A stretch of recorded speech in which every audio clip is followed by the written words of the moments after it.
Hi, welcome back to the review where we talk all things media, whether it's books, games, movies, or shows.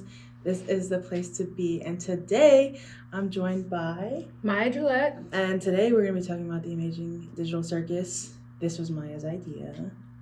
Can you tell them what it's about? The Amazing Digital Circus is about an AI who is in their own digital world, and these random people put on a headset in an abandoned building, and it transports them into this world, and they become goofy characters, and they forget their real names. They remember their entire life, they forget their names. So they have to come up with goofy, funny, silly names, and it's almost like a childish circus world. They can't swear, and they're trapped here, and they're suffering through this AI named Kane's adventures. And if this sounds familiar, because it comes from I Have No Mouth, But I Must Scream, which was written, I think, in the 1980s, and it's loosely based off of that novella. And if you're interested, there is a free, what's it called? Audiobook? Yeah, there's a free audiobook. It's 40 minutes long on YouTube. I hear it. All right. So we talk about it like we structure the show pretty differently depending on what we talk about. But we do often talk about characters.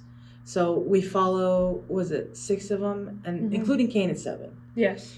And it's Pomni, Jax, Ragatha, Kinger, Zubul, and Gangle. Who's your favorite? Jax is my favorite. I was gonna switch it, and I was like, you know what? I'm gonna stick to my guns. Be true to yourself. Be true to yourself. I love Jax because he's damaged, and I just want to fix him.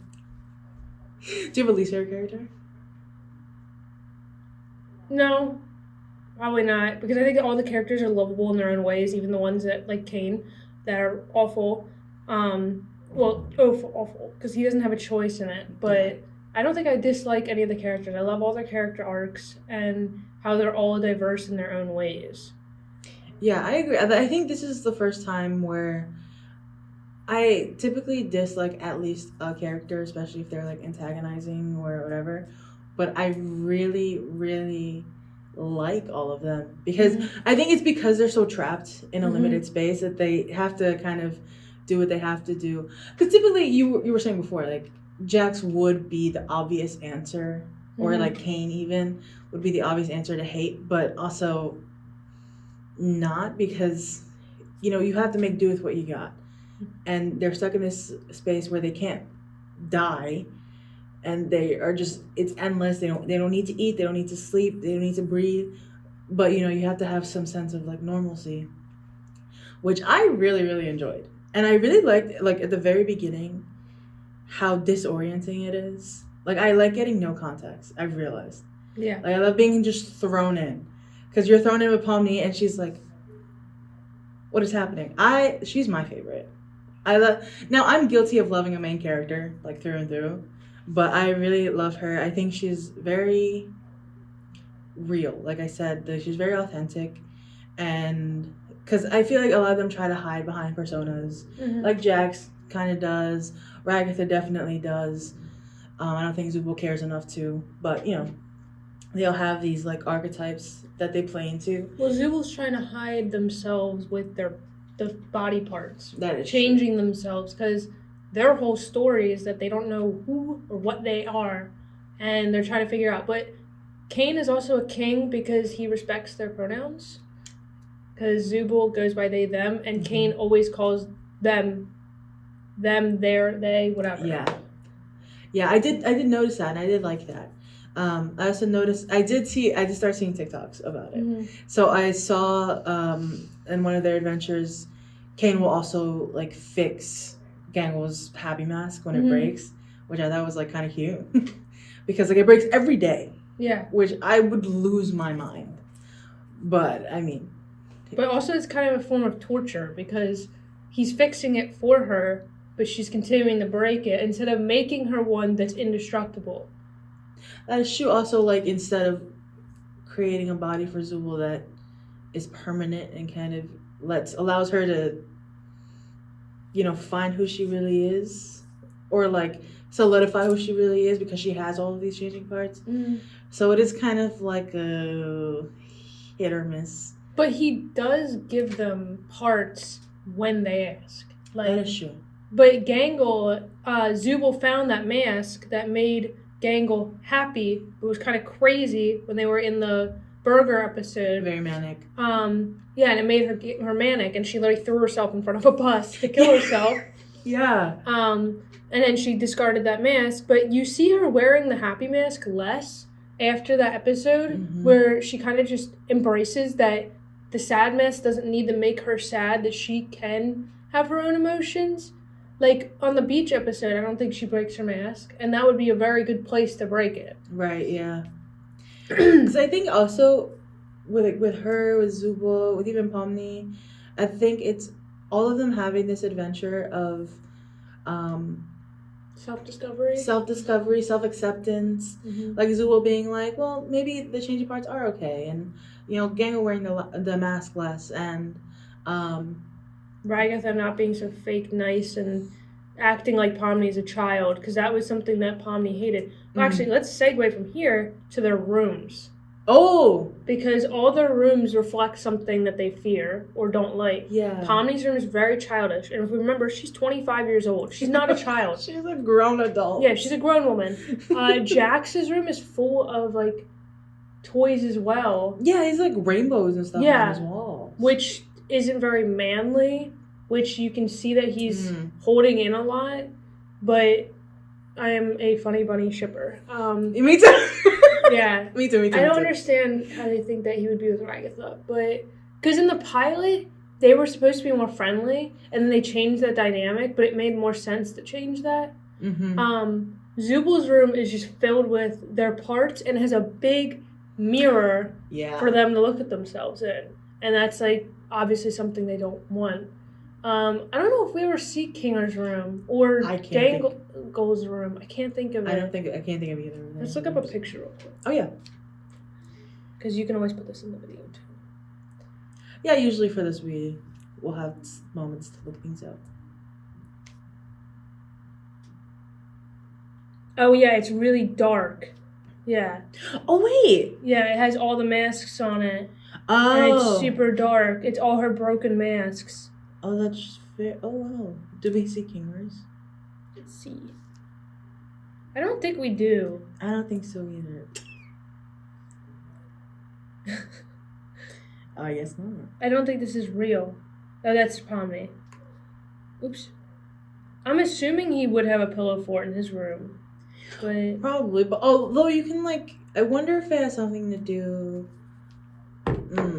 maybe not with lights, but something brighter, because the dark is where he finds solace. And all of their rooms are very the opposite of that. Yeah. So I wonder if Kane played to that, or if it was who Kinger used to be, that's his Yeah, because Kinger didn't used to be crazy. People speculated that he started going crazy when Queenie was there, and that's why she abstracted. But I think he went crazy after, but that's not confirmed. That's just my thoughts, because I just think Queenie probably went insane, because if you look at some of the shots of the real chess pieces, it's him, a brown chess piece, which is Queenie, and then there's 2 pawns, which could signify children.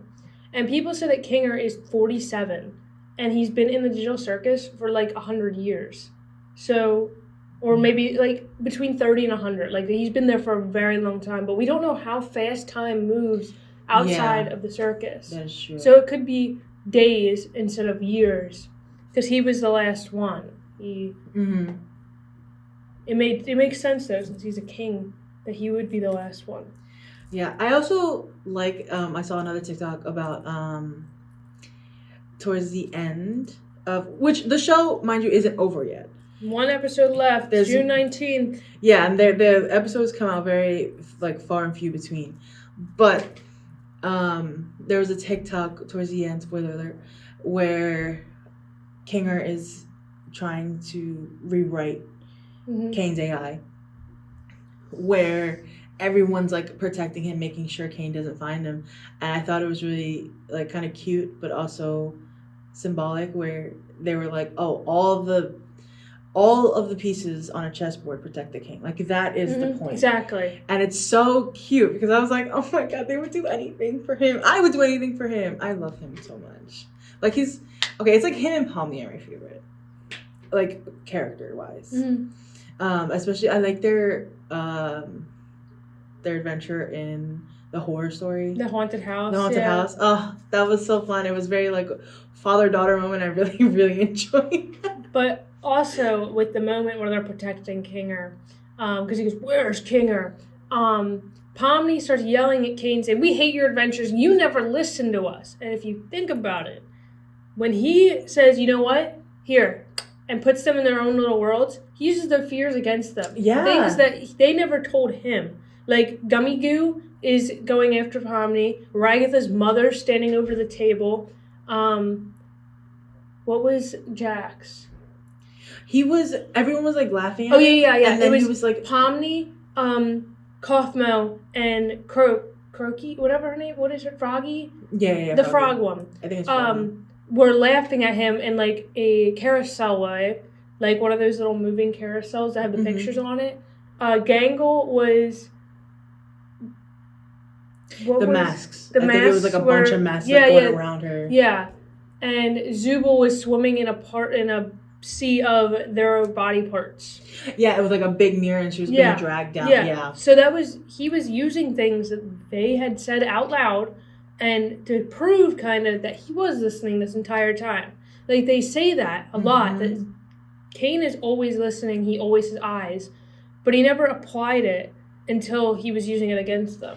Yeah, like he pretends not to listen, but he knows. Yeah. But also like with Jax's, one of the shadows, because he's haunted by the memories, it's like holds him and then starts to take off the bunny peel costume. off his bunny. So I'm like, is that real? Like, is it just a It's costume? getting under the surface. Because like in one of the early episodes, Bobby's like, you don't have a tail. Oh my god, and he's I like, love that. What?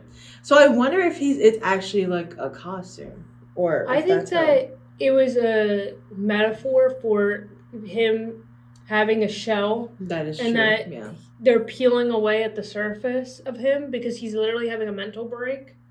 But the tail thing was hilarious. Yeah, I really like that because I was like, I didn't even notice he had a tail. And let's make Jax a vegan for the rest. Yeah. I love that. Oh, I'm not a vegan anymore. Rah! I love like that a rabid dog. I love that episode so much. The rapid fire suggestion box. Yeah, I think it's a really fun show.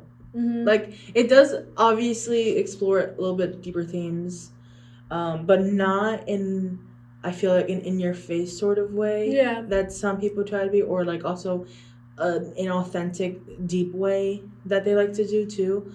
I think it feels very natural. It feels very real because, like these are full-grown adults. I'm the one that tells lies. That shark was crazy. Which was Zach Cadell voiced the one? Did he? Bro, you ruined it. From what's his name? Charlie from Smiling Friends. He gets cameos in literally everything. It's so funny. I'm the one that tells lies. Just randomly saying it on the beach episode. I love that they had a beach episode. Which people also pointed out, I'm going to say that a lot, that the fish, so Kane said, like, oh, you guys haven't even been using the beach. And he sends them to the beach. Mm-hmm. And a lot of things are low poly there, like the fish. So maybe these are things that weren't updated because nobody was using them or something. I don't know, because it was very 90s, like technology-wise. That's true. And like, when the sun turned that thing into shrimp. Yeah. You're welcome. Shrimp tempura. I think that's a good point because if you, like when I was watching it, sometimes it feels so photorealistic. Like they feel so real in some of the adventures. Like I think one of them is reminiscent of like Fast Food Simulator. Yeah. Which is like a newer game. Mm-hmm. So like it feels very now and like the graphics are like better. So I think that's a really good point. Like if it's used more often, it gets more updated with the time. So maybe that could be like a testament to how long it's been. Also the fact that obviously there's been style changes throughout the show, but if you watch the first episode and then the last episode, the quality gets 1,000 times better. But people also said that could be used to Gooseworks and Glitch's advantage. The fact that it's getting updated in real time. Mm-hmm. Like Kane, his AI is getting better. And because in the first episode, Pomni touches her face and looks in the mirror with her blue hand. Mm-hmm. And in the last episode, she looks in the mirror and touches her face with her red hand. And you can see the quality difference between the first episode and the last episode. The fact that she changed hands. Or that short. Because she's red and blue. Who else is red and blue? Kane. His eyes are red and blue. And when we see that last episode, the blue and the red get combined together, that she has this good and not evil, but like she has this empathy to her, but she also is human. Yeah, like with Gummy Goo and like the NPCs, she feels very heavily. Oh, how'd you get here? Yeah, oh my god, that was crazy. I was like, oh. I mean, I wasn't surprised, but it also kind of hurt. Will I get a pay raise now? No! That was Abel. Yeah. Which, oh my god, when he said, like, in that episode that he was Abel and he was gonna help him escape, I was like, I don't trust it. Because if you think about Cain and Abel, Cain kills Abel in the original story. So, like... But it was CNA. But the thing is, Kinger was that... Well, I guess it wouldn't be CNA because he says his name's Abel. He wouldn't know his name. But Kinger was left out of the loop, and that was the first clue. That why would you... If you worked on this, clearly Kinger has too. Yeah. So, they had a falling out. Okay, and we're trying to work together to get out of here. Yeah. Also, the Chinese joke that Cain makes, that it's wrong, it's backwards. The fact that the AI is... You know that joke? Did you see that? Look it up. No. So, there's a joke that there's a man who doesn't speak Chinese, and he puts the words, he goes, watch this, and he has a paper with Chinese on it, and he puts it under the door. The man behind the door, he assumes also that he actually speaks Chinese and writes in Chinese. The man in the room doesn't. He has books, and then he finds the response and sends it back. So the assumption is that the person outside the door thinks the person in the door speaks Chinese. Neither of them do. And in Cain's thing, well, let's look that up real quick so you actually understand, because my explanation might not be perfect. But Cain does it backwards because it's a joke towards AI. The fact that the guy in the room has to come up with a prompt, and Cain's the AI asking the man in the room for the Chinese, so it's backwards. Oh, right. Yeah. Just like with the Awesomender's AI, you talked about it before, where sometimes Gangle, who is a ribbon with a theater mask, gets replaced by Orbsman, which is just an NPC, and kind of speaks to because Gangle is an artist, it kind of speaks to AI's encroachment on artistry and kind of taking her out of the game and replacing her. So I think that was really interesting too. I didn't even think about that. But it makes sense because she's like the only artist outwardly, because it also speaks to why she has a theater mask, because that is a form of art. So I think part of why their personas in the digital circus is very much influenced by their real life. Yeah. Like with Ragatha, like she was probably treated like basically a rag doll growing up. Kinger being, the creator or one of the creators of Cain. And, things like that. Like little things like that are really, really, really good. Zubul wanting to make her mark on the world. Yep, and now the same thing with Gangle with art. Yeah. Zubul will never be able to do that. Yeah, so I got the explanation. Okay. The Chinese room is a famous philosophical thought experiment, not a joke, because I asked if it was a joke. This is the AI overview. Proposed by it argues that computers/AI only simulate understanding rather than actually thinking. So it posts that a person following rulebooks algorithms can manipulate Chinese characters to produce correct answers without understanding the language. So the see. man outside the door doesn't speak Chinese. He says, "Here, I'm going to send this note under the door and it's going to come up with the right answer." The person on the other side also does not speak Chinese, nor do they understand it, but through reading, they can make an answer, even if they don't understand what the question is. And that's like about AI. When you ask ChatGPT something, it doesn't understand morals or ethics. Yeah. It understands what other people say. Mhm. I mean, look at the memes with JD Vance that they make. It accidentally, instead of using his real face, uses the meme version of him because it has been fed that so much. Yeah. So it doesn't understand that that's not his real face, but it's still producing what it thinks. Yeah. So the joke in itself is that Kane is the AI asking somebody on the other side for an answer, and he doesn't even get it because they ask him. Yeah. They ask him what it is, and he just laughs and goes, "I have no idea." Yeah. He So says, "I can't read it." it's the same thing as the joke with doors flipped, because he doesn't understand it, but he has an answer. Yeah. Oh, that is interesting because it is like also with like Google Translate, it can't translate colloquialisms and it can't translate like context. It just translates what it Directly knows. what Yeah. it says. So it can be a little bit off. I like that. I like. Okay, maybe I should do like a deep dive into like the lore and the background and the characters because that is really interesting. And I definitely there's definitely more that like went over my head. Like I didn't. And there's nothing hidden. about it. Everything is Right. out in the open. It's just that it takes a team to understand it because Right. if you don't get the Chinese door joke, you're going online to look it up so you can understand. But everything's on the surface. Not like 5 Nights at Freddy's where you have to find secret video game things to find other secrets that don't have answers, whatever. Yeah. It's all on the surface. You don't have to do outside research. But there is a website for this that has codes that people are trying to figure out, which is another story. But to understand the grand scheme of things, you just have to watch the show and maybe have a little bit of critical thinking skills. Yeah, that is true because I really liked it and I do think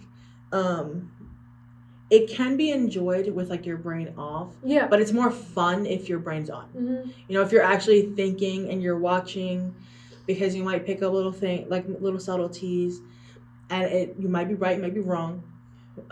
Which I really like. I like kind of its unpredictability with it. Mm-hmm. So I definitely recommend. If you 1 out of 10. I would honestly give it like, as of right now, I think it's a 10. Honestly. Also, one more thing, because of like saying if you're right or wrong with your theories, Glitch lies. The producer of the show lies. Does he? People ask them questions on Reddit, and Glitch would be like, "Yeah, that's gonna happen," or "No, that's never gonna happen," and then it happened anyway. So Glitch is not a reliable narrator. Oh, yeah, I kind of like that. So if you look up Reddit threads and like things on TikTok or whatever, they lie. And that makes it so much more interesting because they're not giving any clues as to what's going to happen other than the music videos that are not canon. Oh, I like that because it's kind of like Kane. Yeah, exactly. I really like that. It's unique because so many people are now like really entitled to wanting to know everything, and keeping them on the edge is exactly what makes good media, like good TV, good show. I mean, good movies. Because you can't be like spoon-fed everything, otherwise you lose the yellow paint. Yeah. Do you know what that means? It's like in Resident Evil and Capcom games, they use big yellow paint. So you know to like go up. Yeah, like it's like. It's so aggressive in Requiem. Also. Yeah, like, it'll be so painted yellow, like with paint spilled. Dude, Devil May Cry though, absolutely zero. No idea what I'm doing in that game. Oh really? No. Oh my. There's no yellow paint in this show. It's like it's very straightforward. If you miss it, you miss it. Yeah. But you can always. The whole point of the TikTok stuff is that you can see more and that people are talking. And also, animators of the show make their own edits. They make animations just like for Jack's Toy. Some of the animators are making things of Jax. And the voice actors are completely on board with doing anything. Music videos, just animations. Like it's really cool. What Michael K, I forget what his last name is, Jax's voice actor. He's also Angel Dust from Hazbin Hotel and other shows. He's also in a couple other Glitch Gooseworks things. but he is really fun with like music videos and stuff, and his singing voice has only gotten better because he keeps doing different animations. More practice. Yeah. And Ragatha, Kane. I love Kane's voice actor. Shimmy shimmy yay, shimmy yay, shimmy ya. He actually did it. It wasn't like an actual AI. It was AI, and then he went to a show and he goes, "I'm gonna do it." Shimmy yay, shimmy yay, ya. He's so funny. It's a great voice actor. What would you rate the show then, since we kind of went off track? I would say I'd probably give it a solid 10. Like, I have really like no critiques or little thing. I think it does get better and better as you continue to watch it, because especially when you see more and more details as you go. I think the characters are really authentic, which I really enjoy. Which, I mean, obviously, again, they could be like kind of annoying, but what are you gonna do? Well, literally, like, you're stuck what are you with gonna 6 do? people in a digital circus that you can't escape, eat, die, or you don't even need to breathe. Yeah, I love the gun episode. that I'm right behind you, aren't I? I love. What's that the episode. aim of this? Or what was it? Ragatha said like, "What's the aim?" and Kane said, "Use the sights." Oh yeah, I love that. I because love he's so mad. It was so good until the end when Pomni and Jax fought, but wait, okay. Because of that, I was literally thinking about it because, she like tries to get him to, show emotion, and he's like, no. And then she's like, why don't you fight back? Why don't you fight back? And then, they argue. And I thought as he was walking away, she was going to be like, then why didn't you shoot me first? Yeah. Because he throws the gun and is going to let her shoot him. I kind of... I was like... After so the episode, close. people were making animations where she shot herself. I thought she was gonna. That was, I think, the point of it was to show that she kind of has a backbone. She is not going to get walked on. And even though he said hurtful things to her, she kind of didn't say anything back. She literally fought him, but she didn't say anything mean to him. She was the bigger person, but also held her own. Because even though she literally was grabbing at him, fighting him, she was trying to get a reaction out of him. But she has a backbone. She stood on her own ground. She did not let him walk on her. Yeah. And she continued to try to reach out to him through the other episodes without being pushy. Yeah. And I really like their dynamic. Yeah, they're cute. I love them. I do. Me too. I love that Jax is scared of corn. Yeah. Are you scared of corn? It's so specific. No. Corn is ugly. He has like what's it called? Trypophobia. Yeah, he has trypophobia. That's what people think. And it only makes him more human. The fact that he has a phobia. Is really nice because he tries not to be, but he is. Like, I know he's always like, it's not real, you can just do whatever you want, but like at the end of the day, they're all human, and also the fact that he said that, like he says that all the time, but Kinger had the imagination to make the butterfly, and he says that in the last episode, like, hey, we have imagination, and Pomni was able to make the exit door, but I feel like I honestly think they should have caught that sooner. Because Kinger did it right in front of Ragatha. Yeah. I feel like she should have realized it's not power that he has. They literally have free will. They're there for so long, you'd think they'd try things like that. Like holding their breath. That was something smart. To see how long they could do it. Even though they do not need to breathe, it's a mental block that makes them need to breathe. And what else did they test? Stretching each other or something? Yeah. But why wouldn't you try? I think it speaks to also the just falling into like routine of it. But I really hope they use their imagination in the next episode. In the black and white world they're in now? Yeah. I'm so excited. What's going to happen with the abstracted people? Are they back or are they still abstracted? I'm waiting so badly for us to see the abstracted again. Like, I want it so badly. I can't explain it. I just want it so bad. What's going to happen to Jax when he sees Kaufmo and Froakie, whatever her name is? Yeah, I think it's Froggy. Yeah, there's just so many unanswered questions, and it's literally one episode left. Yep, I'm so disappointed. Like, I wish there was more. So And the episodes, like, you feel like it's so slow, and then it starts picking up, and then the episode ends. Yeah. Literally, I was watching episode, I think it was 7, or no, 8, and I was like, there's 2 minutes left. Like, what are we doing? And then you were like, oh no, it's 9. And I said, oh. Yeah, at the end of the video, it says the next episode is June 19th. Yeah. I can't wait. I'm excited. Yeah, I told Zach, my boyfriend, because we were watching it together. I got him into it as well. I had to rewatch the first 5 episodes again. No complaints. Because that was when that show was at. But he was like, I said to him, watch, 3 months. 3 months. It was 3 months to the day. Because it came out on what? March 19th or something? Yeah. And now it's coming out on June 19th? Evil. It's evil. It's like Attack on Titan season 4. Taking 10 years to finish. Yeah. I feel like season 2 took forever on that show too. Yeah, I think I started rewatching it after. I'm not into that show. 2. I only watched the first season, but that's something for another episode. Okay, I think that's all we have time for. This is really fun. We definitely recommend it. Yes, it's on Netflix. 7 of the episodes on Netflix. All 8 of them are on YouTube, so you do not need Netflix. You can watch all of it on YouTube. Glitch/Gooseworks also has other shows that are really good with similar voice actors and some of the same ones as well. I have not watched them yet, but I know the shows are good from what people said. Yeah, I mean, the studios tend to have I will watch shows from a specific studio because if I like one, I'm probably gonna like a couple more at least. Mm-hmm. So, thank you all for joining us. This has been the review. Bye.